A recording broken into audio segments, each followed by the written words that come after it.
Bismillahirrahmanirrahim. Assalamualaikum warahmatullahi wabarakatuh. Kepada pelajar-pelajar tahun 3 yang Ustazah kasihi sekalian, Alhamdulillah hari ini kita dapat lagi bertemu dalam subjek ibadah.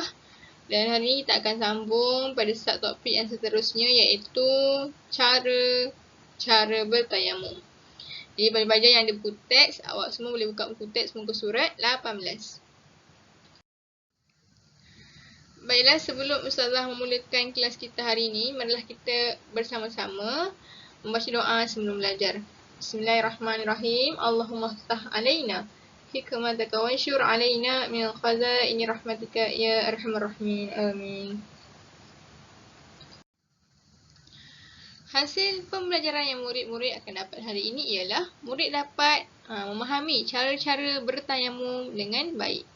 Okey, mari kita lihat bagaimana cara-cara untuk bertayamum. Baiklah, cara yang pertama iaitu kita memulakan dengan membaca Bismillahirrahmanirrahim.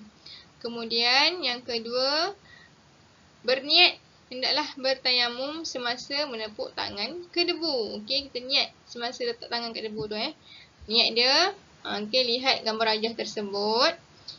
Nawaitu tayammuma li istibahati fardis salati lillahi ta'ala. Artinya, sahaja aku bertayamum untuk mengharuskan solat fardu kerana Allah Ta'ala. Kemudian yang ketiga, menepuk kedua-dua tangan ke atas debu. Seterusnya, lepas kita menepuk tangan kita kat debu, kita perlu melaga-lagakan kedua-dua tangan bagi menipiskan debu. Bagaimana cara je? Kita lihat yang keempat tu lah. Kita perlu melagakannya di tempat yang lain. Bukan kat tempat yang debu kita tekap tadi kan? Bukan kat situ.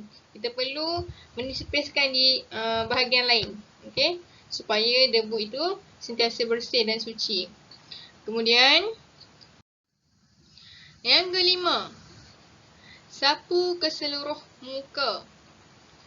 Sapu ke seluruh muka dari atas ke bawah.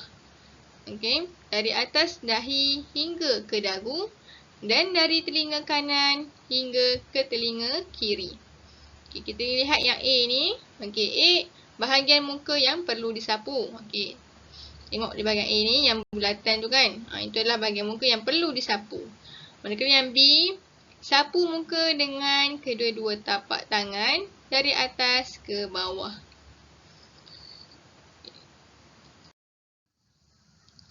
Yang keenam, lepas kita sapu muka kita, kita perlulah menepuk kedua-dua tangan ke atas debu semula.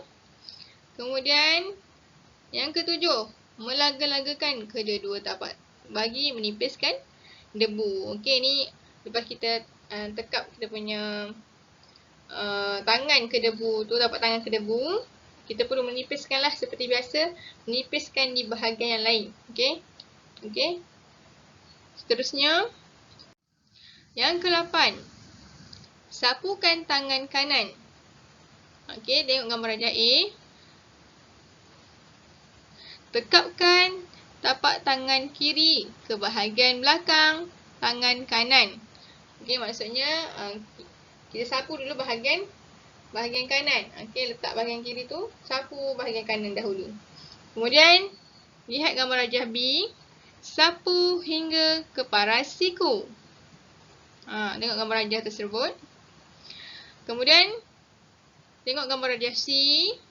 Tanpa mengangkat tapak tangan kiri, kilas sedikit tangan kanan. Okey, kita pusingkan sedikit lah untuk tolak ke depan tu kan. Kita perlu kilaskan sedikit. Tak perlu angkat tangan tu kan. Kita terus kilaskan sedikit. Maksudnya, gerakkan sedikit tapak tangan kanan kita. Kemudian, D. Tengok gambar rajah D. Teruskan menyapu tangan kanan hingga ke hujung ibu jari. Okey.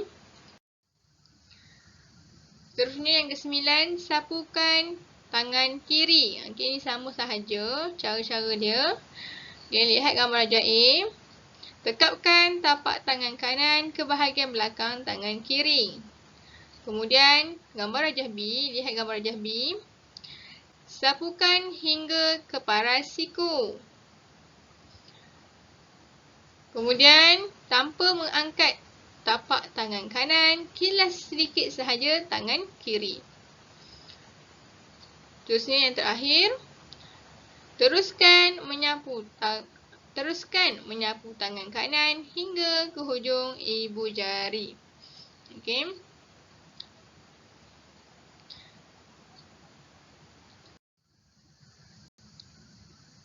Kemudian yang ke-10, kita perlulah untuk berdoa. Okey, kita dah habis kita punya tayamum, kita dah sapu muka, kita dah sapu tangan kanan dan juga tangan kiri.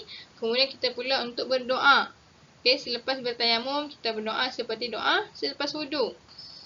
Kemudian yang terakhir adalah tertib, iaitu bertayamum mestilah ikut urutan. Okey, tak boleh tangan kiri, kemudian muka, kemudian tangan kanan. Tak boleh macam tu. Kita perlu ikut urutan. Muka dahulu, kemudian tangan kanan dan terakhir sekali barulah tangan kiri hingga ke siku. Okey. Baiklah pelajar-pelajar sekalian, kita sudah sampai di akhir pembelajaran kita untuk hari ini. Saya harap awak semua dapat pelajarinya dengan baik dan dapat memahami dengan baik. Dan sekiranya ada di kalangan pelajar-pelajar yang tidak faham, boleh hubungi ustazah untuk bertanya. Jadi, apa yang kita dapat hari ini, kita dapat mengetahui bagaimana cara-cara untuk bertayamum. InsyaAllah, awak boleh amalkan sekiranya ketiadaan air dan sebagainya. Okey. Itu sahaja daripada ustazah. Assalamualaikum warahmatullahi wabarakatuh.